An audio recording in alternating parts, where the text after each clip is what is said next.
गांव पाल्हेपुर, प्रखंड सलोन, जिला रायबरेली, उत्तर प्रदेश। देश के सबसे बड़े सूबे का एक छोटा सा गांव है पाल्हेपुर, जिसके नाम पर फर्जी बाड़े का कारखाना चलता था। ऐसी धोखाधड़ी तो सीधे सीधे देश की संप्रभुता को चुनौती है। इस छोटे से गांव के नाम पर कई वर्षों से बेखौफ, बेपरवाह और बेधड़क ऐसी जाली फैक्ट्री चलाई जा रही थी, जिसमें किसी भी बांग्लादेशी या फिर किसी भी रोहिंग्या को हिंदुस्तानी सत्यापित कर प्रमाण पत्र जारी कर दिया जाता था। रायबरेली जिले का सलोन ब्लॉक और सलोन ब्लॉक का पालीपुर गांव, जिसकी आबादी 1400 है। आप चौंक जाएंगे जब ये सुनेंगे कि इस 1400 आबादी के सापेक्ष यहां जो जन्म प्रमाण पत्र बनवाए गए वो 1400 की संख्या से कहीं ज्यादा थे। लगभग 10,000 जन्म प्रमाण पत्र इसी गांव के पते पर जारी किए गए हैं। गांव के लोगों को पता नहीं है कि यहां पर रिजवान का जन्म प्रमाण पत्र मिला है, यहां पर शफी अहमद का जन्म प्रमाण पत्र मिला है, यहां पर कफील का जन्म प्रमाण पत्र मिला है। ये लोग रहने वाले भी यहां के नहीं है। अल्पसंख्यक तादाद इस गांव में बहुत कम है, लेकिन जो जन्म प्रमाण पत्र मिले हुए हैं उसमें ज्यादातर लोग अल्पसंख्यक हैं और उनकी संख्या बहुत है। गांव में मुस्लिम आबादी है, एक घर है, सिर्फ बस एक परिवार है, और गांव की कुल आबादी 1400 है। हाँ, नहीं मुस्लिम परिवार यहाँ रहता है जी, एक ही परिवार है, वो भी 3 भाई हैं। और को आएगी पर वो भी दर्जी हैं। अच्छा, दर्जी पे रिजवान, शाहिद, कफील, इन सब के जन्म प्रमाण पत्र बने। इसका आइडिया है कि ये लोग रहते हैं यहाँ पे? नहीं, कोई नहीं है यहाँ पर। है जो रियाज है, ये कभी गांव में आते थे क्या? ये सब नहीं आते। ये नाम के कोई है ही नहीं है। जो है कि 2-3 हैं, उसको हम लोग जानते हैं कि हाँ ये नाम के हमारे। कि हैरानी हो जाएगी कि यहाँ पर जो लोग रहते ही नहीं है, गांव वालों को पता ही नहीं कि ये लोग यहाँ रहते हैं, उन लोगों के नाम पर बर्थ सर्टिफिकेट ग्राम विकास अधिकारी ने जारी किया, अपनी यूजर आईडी से जारी किया। और 1-2 नहीं, हजारों में संख्या है, तादाद बहुत बड़ी है। तो ऐसे में जांच तो होगी। जिसे ना किसी ने देखा है, जिसके बारे में ना किसी ने सुना है, जिस गांव में सिर्फ एक मुस्लिम परिवार है, वहां एक अधिकारी की मुहर पर 10,000 बांग्लादेशी और रोहिंग्या मुसलमान हिंदुस्तानी हो गए। और ऐसे कई गांव हैं जिनके नाम पर प्रसाद की तरह बांग्लादेशी और रोहिंग्याओं को जन्म प्रमाण पत्र बांटे गए हैं। एक गांव नहीं है, बल्कि इस गांव के साथ ही कई गांव हैं, जिनमें दुबहन है, पृथ्वीपुर है, अमनानीश है, माधवपुर, निनोया है, सांडा सैदन है, लहेरपुर है, गोपालपुर है, अनंतपुर है, नुरुद्दीनपुर है, गढ़ी इस्लाम नगर है, कालू जलालपुर, सिरसिला। यहां पर कुल मिलाकर 20,000 से ज्यादा जन्म प्रमाण पत्र बनवाए गए हैं। 20,000 से ज्यादा विदेशियों के नाम पर फर्जी प्रमाण पत्र जारी हो गए और किसी को कानो कान पता तक नहीं चला। पता तब चला जब रायबरेली से 2500 किलोमीटर दूर पीएफआई के एक एजेंट को गिरफ्तार किया। कर्नाटक की पुलिस ने केरल में पीएफआई के एजेंट को पकड़ा।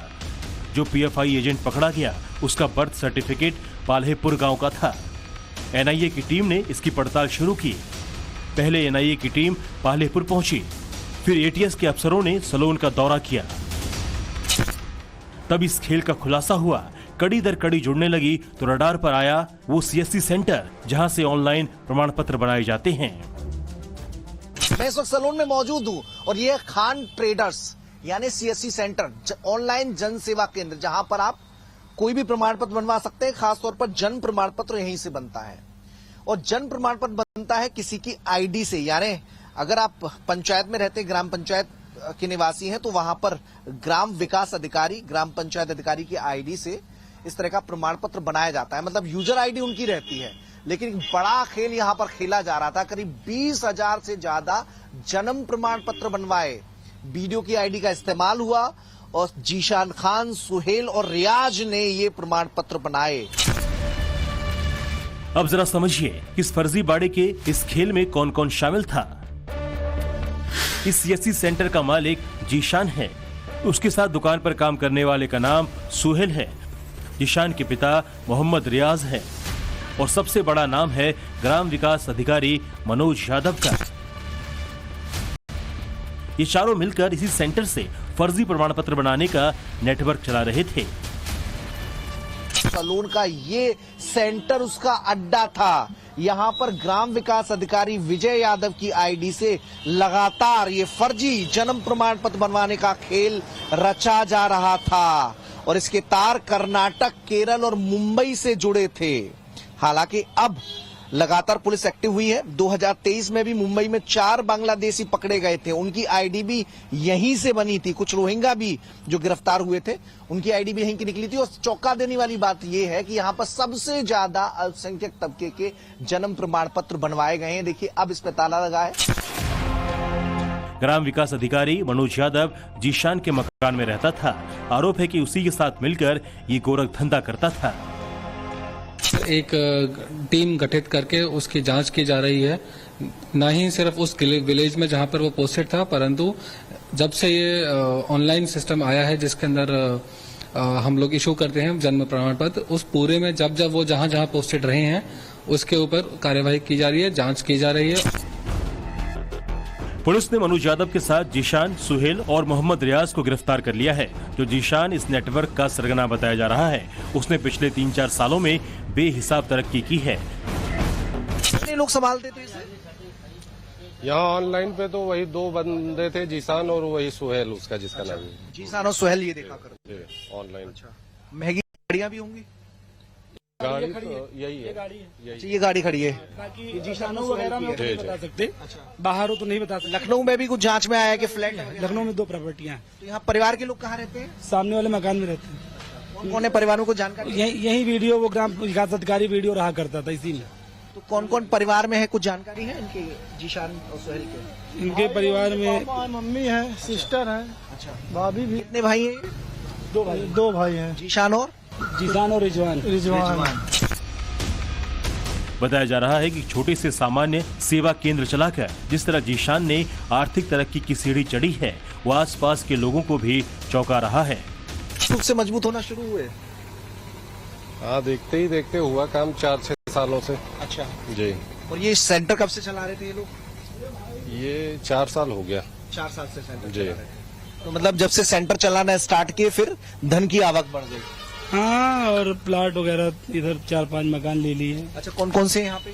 ये है सामने है, ये बगल में है, एक ये है, एक ये है, हाँ, ये सामने है, और वो सामने है। सिटीजन स्कूल के पास 2 है। अच्छा, 2 है। परसदेपुर रोड। अच्छा, मतलब 1, 2, 3 और चौथा कौन सा आपने बताया? परसदेपुर रोड, ये बगल वाला। अच्छा, उसके बगल वाला जो स्कूल के पास है। दुकानें उन्हीं की है वो? हाँ, वो वाली दुकान जो आज लड़का खड़ा है उसी की है। रेंट पे। तो अचानक इतनी बड़ी मतलब कमाई होने लगी? जरूर। वैसे लगता था कि इतनी कमाई होगी क्या इनकी?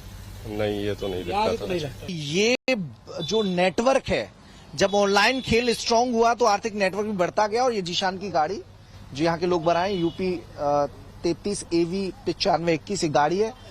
एक मकान जिसमें ऑनलाइन सेंटर चलता था, बगल में खाली प्लॉट, और तीसरी ये जो MK ऑटो पास की दुकान है, वहां पर भी जो प्रॉपर्टी है वो जीशान की है। और सामने आप देखेंगे रिजवान ट्रेडर्स बीज एवं खाद, ये जो प्रॉपर्टी है ये भी रिजवान की। टाइम्स नाउ नव भारत के रिपोर्टर जीशान और रियाज के घर पहुंचे। उसका पक्ष जानने के लिए घर की कुंडी खटखटाई, मगर कोई बाहर नहीं आया। तो देखिए यहाँ ये रिजवान का घर है। 4 साल में प्रॉपर्टी लगातार बढ़ती गई, प्लॉट की संख्या लगातार बढ़ती गई, और जो ऑनलाइन सर्टिफिकेट बनाने का खेल हुआ उसमें बड़े पैमाने पर जन्म प्रमाण पत्र बनवाए गए। इस संभावना से इंकार नहीं किया जा सकता कि केवल जन्म प्रमाण पत्र ही बनवाए गए, क्योंकि उनकी बुनियाद पर पासपोर्ट, आधार और वोटर का ID कार्ड भी बनवाए गए। और केवल सलोन नहीं बल्कि आसपास के ब्लॉक में भी ये खेल खेला गया है। और इसकी जांच में जिला प्रशासन भी जुट गया है और NIA और ATS की टीम भी एक्टिव हो गई है, क्योंकि मामला PFI से जुड़ा है, तार केरल से जुड़े हैं, तार कर्नाटक से जुड़े हैं और तार मुंबई से भी जुड़े हैं। आतंकवाद निरोधी दस्ता यानी कि ATS ने भी इसकी जांच शुरू कर दी है। ये पता लगाने की कोशिश की जा रही है कि कहीं ये फर्जी पते पर बनाए गए जन्म प्रमाण पत्र किसी गहरी साजिश का हिस्सा तो नहीं है। विजय यादव की तरह बहुत सारे ऐसे प्यादे हों जो इस खेल को अंजाम दे रहे हैं, और जीशान जैसे बहुत सारे शख्स हो सकते हैं जो ऐसे विजय यादव से मिलकर रायबरेली के सलोन की तरह बाकी ब्लॉक में, बाकी ग्राम पंचायतों में भी ये खेल खेल रहे हों। तो अब एक विस्तृत जांच होगी, और खास तौर पर नेपाल से सटे इलाकों में, क्योंकि नेपाल एक ऐसा जरिया रहा है जहां से अवैध रूप से लोग भारत में दाखिल होते रहे हैं। यहां पर सरकारी दस्तावेजों में इसी तरीके से जुगाड़ और तिकड़म बिठाकर अपना नाम दर्ज कराते रहे और यहां की रिहाइश हासिल करते रहे हैं। बात सिर्फ इतनी नहीं है, बात यही नहीं ठहरती, बल्कि इसका इस्तेमाल करके देश विरोधी गतिविधियों में भी उनकी भूमिका सामने आई है। तो पड़ताल अब इस दिशा में भी की जाएगी। इलाके के विधायक का दावा है इनका कनेक्शन दहशतगर्दों से भी हो सकता है, लिहाजा नेपाल से सटे जिलों में इसकी डिटेल में जांच कराने की जरूरत है।